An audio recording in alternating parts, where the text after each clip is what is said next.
E aí, turminha, tranquilo? Bom, hoje a nossa aula vai ser numa pegada diferente. Eu aqui no conforto da minha sala, vocês no conforto das casas de vocês. Mas o importante é estarmos conectados, estarmos dividindo conhecimento, aproveitar esses dias para ficar em casa, mas não ficar ociosos, né? Vamos estudar, vamos praticar para quando voltar, voltar todo mundo afiado. É isso aí, valeu, uma boa aula.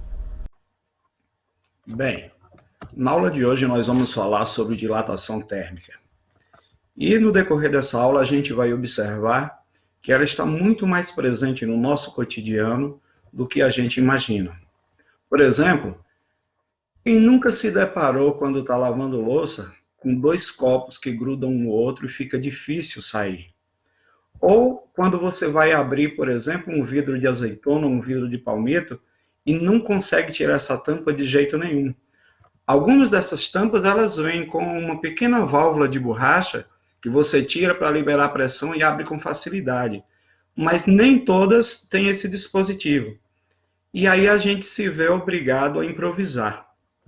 Então, qual seria a melhor maneira de separar os copos sem quebrar ou sem fazer muito esforço? Como facilitar a abertura desse vidro de azeitona ou de palmito, seja lá o que for, sem ter muito trabalho? Se a gente aquecer essa tampa de metal e essa tampa de vidro, aliás, ao contrário, se a gente aquecer esse vasilhame de vidro com a tampa de metal, eles sofrerão alguma alteração física que não seja apenas a mudança de temperatura? Como explicar isso fisicamente? Essas e outras perguntas nós vamos tentar resolver, tentar responder ao longo dessa aula.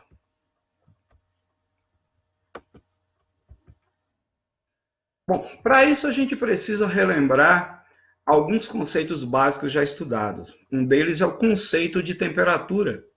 A gente já sabe que a temperatura é a grandeza física que mede a agitação das moléculas, o grau de agitação das moléculas de um corpo. Ou seja, quanto mais agitadas essas moléculas, maior é a temperatura. E a gente sabe que quando existe uma diferença de temperatura entre os corpos, se eles entram em contato, eles trocam energia. E essa energia nós chamamos de calor. E lembra ainda que o calor ele passa espontaneamente sempre do corpo quente para o corpo frio. Esses são conceitos básicos que nós já estudamos em aulas anteriores, mas que nós vamos necessitar para poder compreender melhor esse fenômeno chamado dilatação. Então, por exemplo, você já observou os trilhos de uma estrada de ferro? Eu sei que nem todas as cidades têm estrada de ferro, mas durante muito tempo foi essa estrada de ferro, o transporte ferroviário, é o responsável por transportar a produção brasileira. E aí, você já observou? Se você observar os trilhos, eles não são contínuos. Quando acaba um trilho e que se coloca outro, sempre se deixa um espaço entre um e outro. Por que será que fica esse espaço? Por que será que não se coloca os trilhos grudados um no outro? Você sabe responder? E na sua cidade, você já deu uma olhada na rede elétrica? Observe, por exemplo, que os fios eles não são retinhos. Observe que eles sempre têm uma folga, ó, sempre tem uma barriga aqui entre um e outro. Talvez se a gente colocasse eles retinhos, gastasse menos. Mas será que é de propósito que fica essa folga aqui? Essas perguntas nós também vamos tentar responder no decorrer dessa aula. Bom, para definir a dilatação térmica, a gente diz que é o nome que se dá ao crescimento das dimensões de um corpo ocasionado pelo aumento de sua temperatura. A gente está falando de sólido, mas se a gente falar de líquido, dá para observar isso melhor a olho nu. Por exemplo, quando você vai ferver leite, tem sempre um volume que, quando o leite começa a ferver, esse volume aumenta. Por que será que esse volume aumenta? O contrário também pode acontecer. Se a temperatura diminui, esse corpo também vai diminuir de tamanho. Para efeitos de cálculo, tanto a dilatação quanto a contração vão ser a mesma coisa. Bom, mas por que essa dilatação ocorre? Vamos voltar novamente àquele conceito de temperatura, que é o grau de agitação das moléculas. Então, quanto maior for a temperatura, maior é o grau de agitação. Se nós falamos de agitação, nós estamos falando de energia cinética, estamos falando de movimento. Ou seja, quanto maior a temperatura, maior seria a movimentação das moléculas desse corpo. E se eles possuem maior movimento, logicamente possuem maior velocidade. Então, o que acontece quando um corpo ganha velocidade? Ele se desloca. E é exatamente isso que acontece. Quando essas moléculas recebem uma certa quantidade de calor, de energia térmica, e elas ganham velocidade, elas se afastam umas das outras, e assim o corpo aumenta de tamanho. Quando elas perdem calor, a temperatura diminui e automaticamente elas também diminuem de tamanho. Um corpo, logicamente, ele cresce nas 3 dimensões, comprimento, largura, altura, mas para efeito de estudo, nós vamos tratar dessa dilatação em 3 fases diferentes. A dilatação linear, a dilatação superficial e a dilatação volumétrica. Quando a gente fala da dilatação linear, a gente está levando em consideração apenas uma dimensão. Então, quando você fala de um fio, quando fala de um trilho, quando fala de uma barra, a gente está levando em consideração o comprimento dela, ou seja, só uma dimensão. Então, ele é estudado pela dilatação linear. Imagine, por exemplo, que você tem uma barra de ferro que tem um comprimento LO qualquer. E aí a gente resolve aquecer essa barra. Como a gente disse antes, se ela recebe calor, a temperatura aumenta e, logicamente, ela também aumenta de tamanho. Agora, a barra que tinha um tamanho LO, ela passa a ter um tamanho L, ou seja, essa barra se dilatou. E essa parte aqui, ó, a variação de comprimento é o que nós chamamos de dilatação. Esse ΔL é a dilatação sofrida pela barra. E se a gente precisar calcular essa dilatação sofrida? Simples. Se eu tenho um comprimento LO e agora ela tem um comprimento L, basta que a gente veja a diferença entre os dois. E aí eu tenho que a variação é comprimento final menos comprimento inicial. Mas voltando àquele exemplo dos trilhos do trem, por exemplo, um engenheiro que chega para fazer o projeto de uma linha férrea, ele não tem a possibilidade de saber já de cara o quanto a barra cresce depois que o trem passa por ela ou depois de um certo aumento de temperatura por conta do sol, entre outras coisas.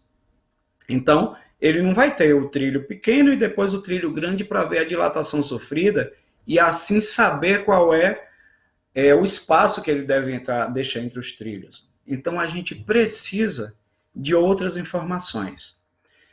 Então, por exemplo, a gente disse que essa dilatação ela vai depender de 3 fatores. Primeiro, da substância que é feito o fio ou o trilho, no caso. Porque algumas substâncias se dilatam mais do que outras. Se a gente pega, por exemplo, uma barra de alumínio e uma barra de madeira e coloca as duas ao sol, as duas não vão se dilatar a mesma coisa. Se pega uma de plástico e outra de ferro, as duas não se dilatam. Então depende muito do tipo de material que é feito. Se é um material mais duro, se é um material mais mole, entre outras coisas. A segunda é da variação de temperatura sofrida. Então, se você tem um trilho que quando o trem passa, aumenta a temperatura em 5 graus, ou outro que aumenta a temperatura em 10 graus, com certeza as dilatações são diferentes. Por último, também depende do comprimento inicial. Nós dissemos que essa temperatura agita as moléculas. Então, quanto mais moléculas eu tiver, maior será o distanciamento. E, logicamente, maior vai ser a dilatação sofrida. Bom, dessa maneira, nós chegamos a uma segunda equação para achar a dilatação. Observem que, diferente daquela primeira equação que levava em consideração comprimento inicial e final, essa aqui leva em consideração os 3 fatores de que nós falamos. Primeiro, o comprimento inicial. Depois, esse alfa, que é o coeficiente de dilatação linear. Cada substância possui o seu próprio coeficiente de dilatação. Quanto maior o coeficiente, maior é a capacidade que o corpo tem de se dilatar. E, por último, a variação de temperatura sofrida pelo sólido em si. Como vocês estão vendo aqui nesse slide aqui, eu deixo tudo bem direitinho, o que significa cada uma dessas variáveis. Bom, nós temos algumas aplicações da dilatação linear no nosso dia a dia. Uma delas é a lâmina bimetálica. Consiste em uma lâmina formada por dois tipos de metais. Observe que aqui nós temos o metal A em cinza, o metal B em rosa, e observe o que acontece quando elas se aquecem. Essa lâmina ela se encurva. Isso indica para a gente que esse material A, representado aqui pela cor cinza, ele tem um coeficiente de dilatação maior, ou seja, quando sujeito a uma mesma temperatura, ele cresce mais do que o metal B, e aí ele encurva. Mas para que serve essa lâmina bimetálica? Nós temos várias aplicações. Nós temos nas campainhas, nós temos os disjuntores, nos pisca-piscas de Natal, mas eu trouxe aqui uma que quase todo mundo já presenciou, que é o ferro elétrico. Se alguém já utilizou o ferro elétrico ou viu alguém utilizando, já se tocou que ele fica o tempo todo fazendo um tic-tac. Aquele tic-tac nada mais é do que um liga e desliga. O que acontece? Se o ferro fica ligado o tempo inteiro, além de consumir muita energia elétrica, pode danificar alguns dos seus circuitos. Então, ele tem esse dispositivo aqui, que é uma lâmina bimetálica, que serve para isso. Observe aqui, ó. Eu tenho aqui um dos fios, que está ligado na tomada, certo? E o que eu tenho aqui é uma lâmina bimetálica presente no outro fio. O que acontece?